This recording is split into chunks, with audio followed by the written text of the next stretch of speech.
the pattern no one wanted to see. Like this story. Subscribe if you dare. And tell me in the comments, do you think a mind like this is born or built? The first thing the detective noticed wasn't the blood. It was how clean everything else was. The house sat at the end of a quiet cul-de-sac, the kind where porch lights stayed on all night and neighbors waved without knowing each other's names. Inside, the living room looked staged, pillows aligned, coffee table wiped spotless, framed photos perfectly straight. Normal. Painfully normal. Then they found the basement. The body was positioned carefully, almost respectfully, as if whoever left it wanted it to be seen a certain way. No signs of panic. No signs of struggle. The victim's wrists bore faint impressions, not from rope, but from something soft. Padded. Considerate. That detail unsettled Detective Mara Klein more than the murder itself. Killers who cared about comfort were rare. Killers who rehearsed comfort were dangerous. Upstairs, the suspect sat at the kitchen table with his hands folded, posture straight, eyes calm.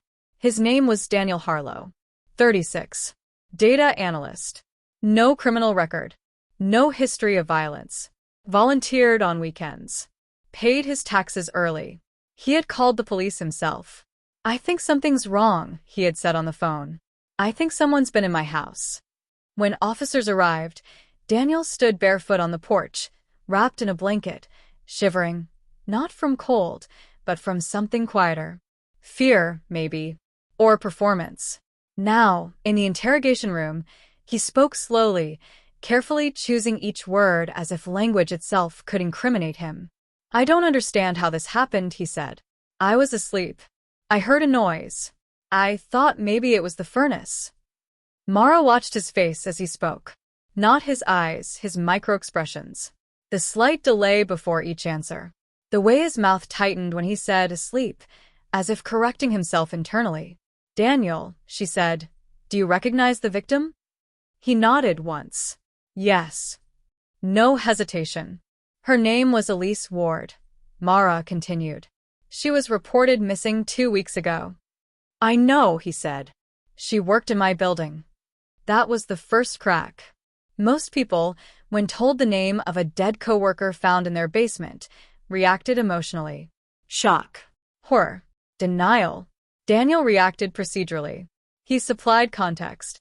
"She was quiet," he added. "Very punctual. Always sat near the exit during meetings." Mara felt something tighten in her chest. "Why does that matter?" she asked. Daniel blinked. "It doesn't. I just noticed." That was the problem. He noticed too much.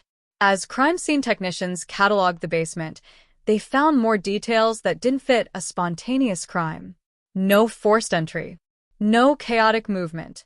The stairs showed no scuff marks, no dragged weight. Whoever brought Elise down there, she walked. Voluntarily or convinced. In the corner of the basement sat a folding chair. On it a neatly stacked pile of clothes. Elise's clothes. Folded the way someone might fold their own laundry. This wasn't rage. This wasn't impulse. This was order. Dr. Evelyn Hart, the department's consulting profiler, arrived just after midnight. She stood in the basement for a long time without speaking, absorbing the space like a second language. Finally, she turned to Mara.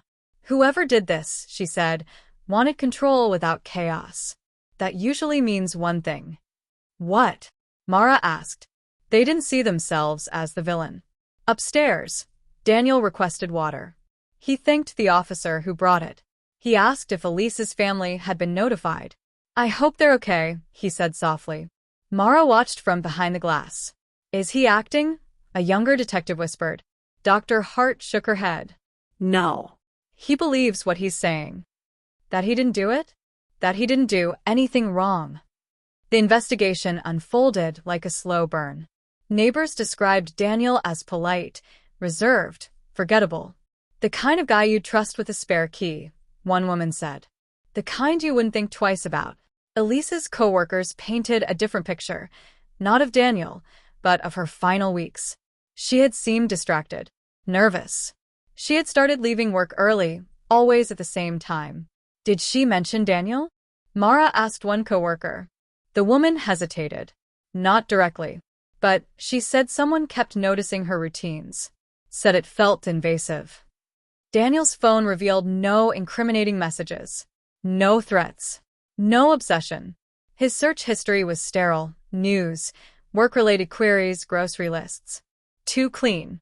Dr. Hart requested Daniel's employment evaluations, performance reviews, peer feedback, psychological assessments conducted during a corporate wellness program years earlier.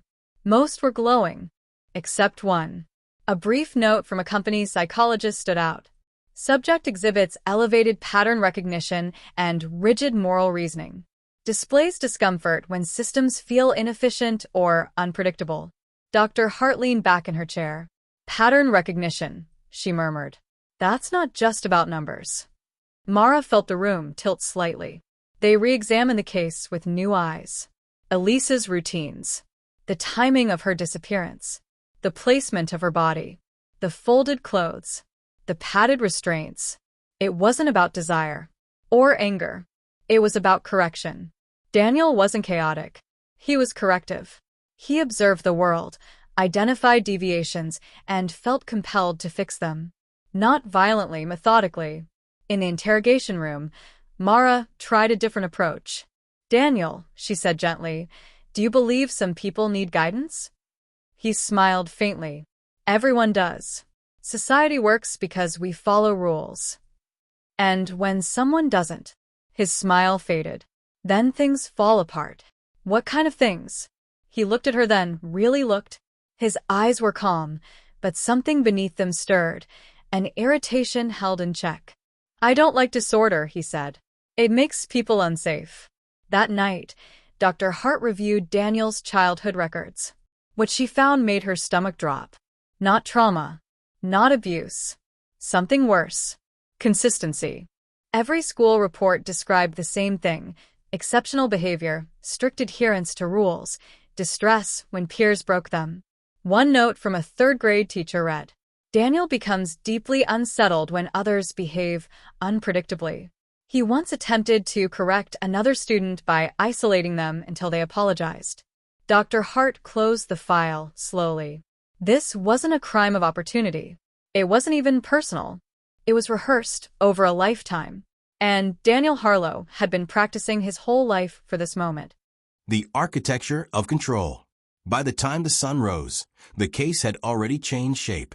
Detective Mara Klein hadn't slept. Neither had Dr. Evelyn Hart. They sat across from each other in a small conference room. Files spread like an autopsy of a life that looked too clean to be real. Daniel Harlow's life wasn't empty. It was optimized. Schedules color-coded. Bills paid early. Emails written with unsettling politeness. Nothing wasted. Nothing excessive. Nothing emotional. That's what scares me, Mara said. There's no mess. Dr. Hart nodded. Mess comes from impulse.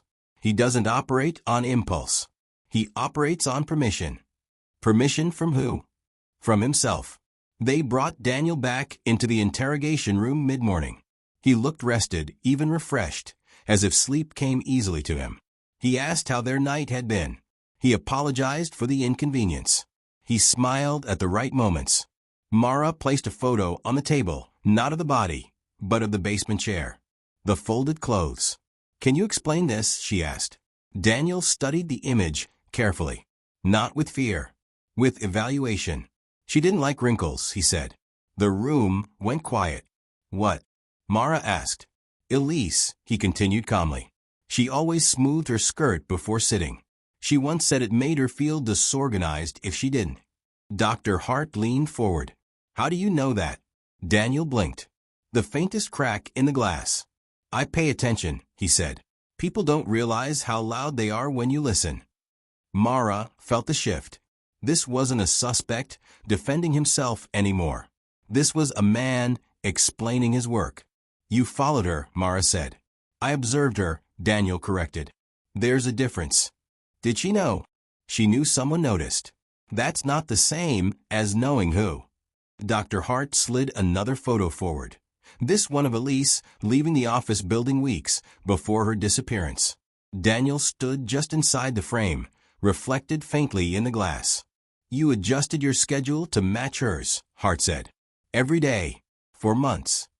Daniel frowned, not in anger, but confusion. Is that illegal? No, Hart replied. But it's intentional. Everything intentional isn't harmful, he said. Sometimes it's necessary. They pressed him gently, methodically, the way one disassembles a device that might explode if rushed. Daniel spoke of Elise like a case study. She was drifting, he said. Late one day, early the next. Inconsistent work output. Inconsistent emotional regulation. She was human, Mara snapped. She was unstable, Daniel replied, still calm. Unpredictability spreads. It makes people anxious. Mara realized then that Daniel wasn't talking about Elise. He was talking about the world. As the hours passed, Daniel's story unfolded, not as a confession, but as a justification. He had noticed Elise struggling, missing deadlines, sitting near exits, avoiding eye contact. I offered help, he said. I suggested routines, small corrections. And when she refused? Hart asked. Daniel hesitated. She didn't refuse, he said slowly. She ignored. That word carried weight. Ignored meant uncorrected. Ignored meant dangerous. Elise hadn't been abducted. She had been invited. Daniel had offered her something framed as safety, structure, a conversation, a place to breathe. She followed me downstairs, he said. She trusted me. Why? Mara asked. Because I was consistent, Daniel replied. People trust consistency. In the basement, Daniel had spoken softly. He had explained his concerns. He had outlined patterns. He had told Elise she needed to reset, to stop resisting structure. She laughed, he said. Not cruelly, nervously, but laughter is deflection. Dr. Hart felt a chill crawl up her spine. What happened when she tried to leave? Hart asked. Daniel's jaw tightened. She wasn't listening anymore. That was as close as he came to anger. They found the missing piece later that afternoon, a notebook hidden behind a false panel in Daniel's home office. Inside were diagrams, flowcharts, names crossed out, others circled. Elise wasn't the first. She was the first who didn't comply. The notebook wasn't a kill list. It was worse. It was a correction log. Daniel had identified people in his orbit who disrupted order, coworkers, neighbors, strangers on the train. Most were resolved with observation alone. A few with intervention, conversations, guidance, pressure. Elise had escalated the process. She wasn't supposed to die, Daniel said when confronted with the notebook. His voice cracked for the first time. She was supposed to understand. How did she die, Daniel? Mara asked quietly. He stared at the table. I miscalculated. That word again. Not regret. Error. Medical examination revealed the cause of death. Asphyxiation. The padded restraints. The careful positioning. The attempt to keep her calm while restricting her movement. He had wanted control without harm. Instead, he found the limit of his own precision. As news of the case leaked, pressure mounted. Media painted Daniel as a monster hiding behind manners. Commentators demanded answers. How had someone like this gone unnoticed? Dr. Hart knew the truth was more unsettling. Daniel hadn't slipped through cracks. He fit perfectly into the system. Late that night, as Mara reviewed surveillance footage one last time, she noticed something new. Not about Daniel, but about her. In several clips, Daniel's gaze lingered past the camera, toward the observation glass, toward her. He wasn't watching Elise. He was watching who watched him. Dr. Hart arrived with another file, her face pale. Daniel requested something, she said. What? A private conversation. With you. Mara swallowed. Why me? Dr. Hart hesitated. He says you've been inconsistent today. Mara felt her pulse spike. What does that mean?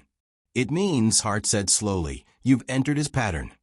As Mara walked toward the interrogation room, she understood something chilling. Daniel Harlow didn't kill because he was angry.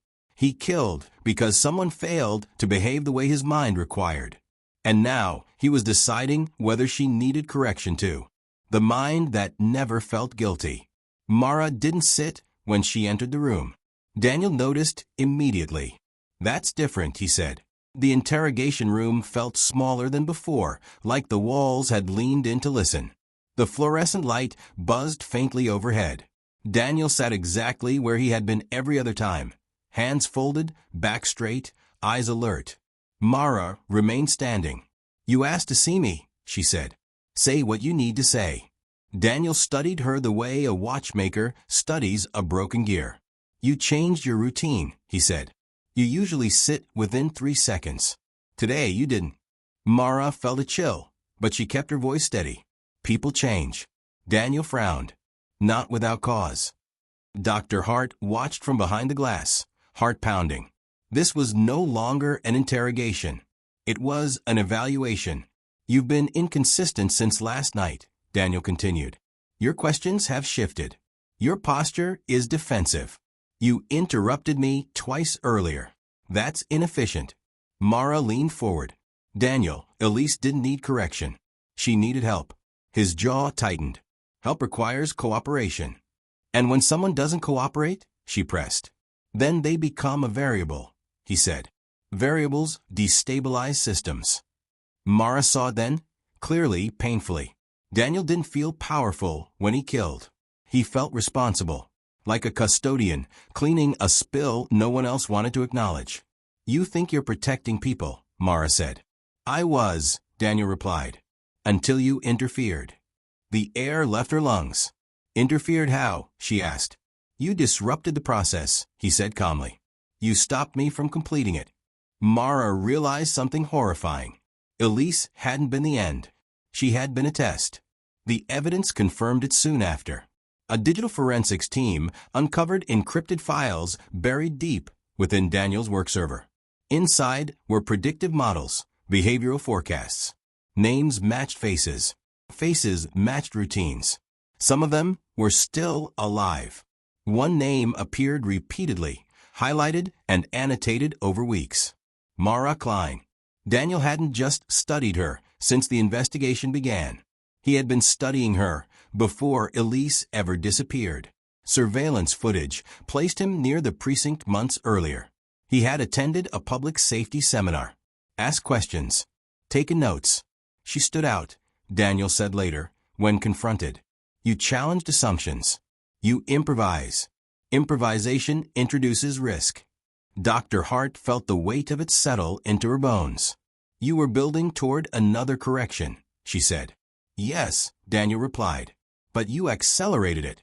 The courtroom was packed on the day Daniel Harlow entered his plea. Guilty. Not guilty by insanity. Not coerced. Guilty. But the confession that followed wasn't what anyone expected. Daniel didn't describe the crime in emotional terms. He described it structurally. What failed? What variables he misjudged? How he would refine the process if given time. "There is no remorse," the prosecutor argued. Daniel tilted his head. "Remorse implies error of intent. My intent was correct." Dr. Hart testified last. She explained his condition carefully, not as an excuse, but as an explanation. A rigid moral cognition, extreme pattern dependency, a mind that equated order with safety and deviation with threat. "He doesn't experience guilt the way we do," she said. "He experiences inefficiency." The sentence was life without parole. Daniel accepted it without reaction. As officers led him away, he turned once, just once, toward Mara. "You'll struggle with this," he said softly. "You seek meaning where there is only function." Mara didn't respond. She couldn't. Months passed. The case closed. The media moved on. Daniel disappeared into concrete and steel.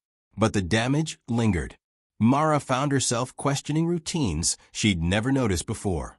The way she arranged files. The way she timed her coffee breaks.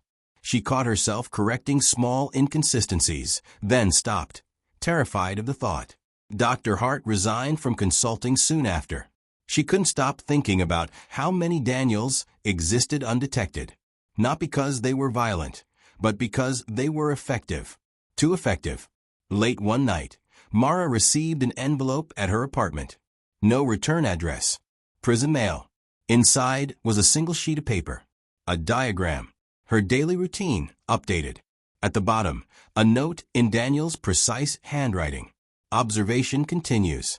Patterns evolve. The prison swore it wasn't possible. No internet access. No external communication. But the diagram was accurate. Mara burned the paper in her sink, watching the edges curl and blacken. She understood now what truly haunted her.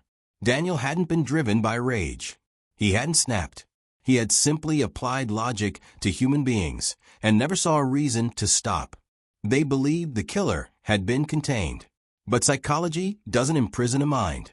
It only explains how it learned to wait. If you think this mind was dangerous, wait until you hear the next one. Subscribe.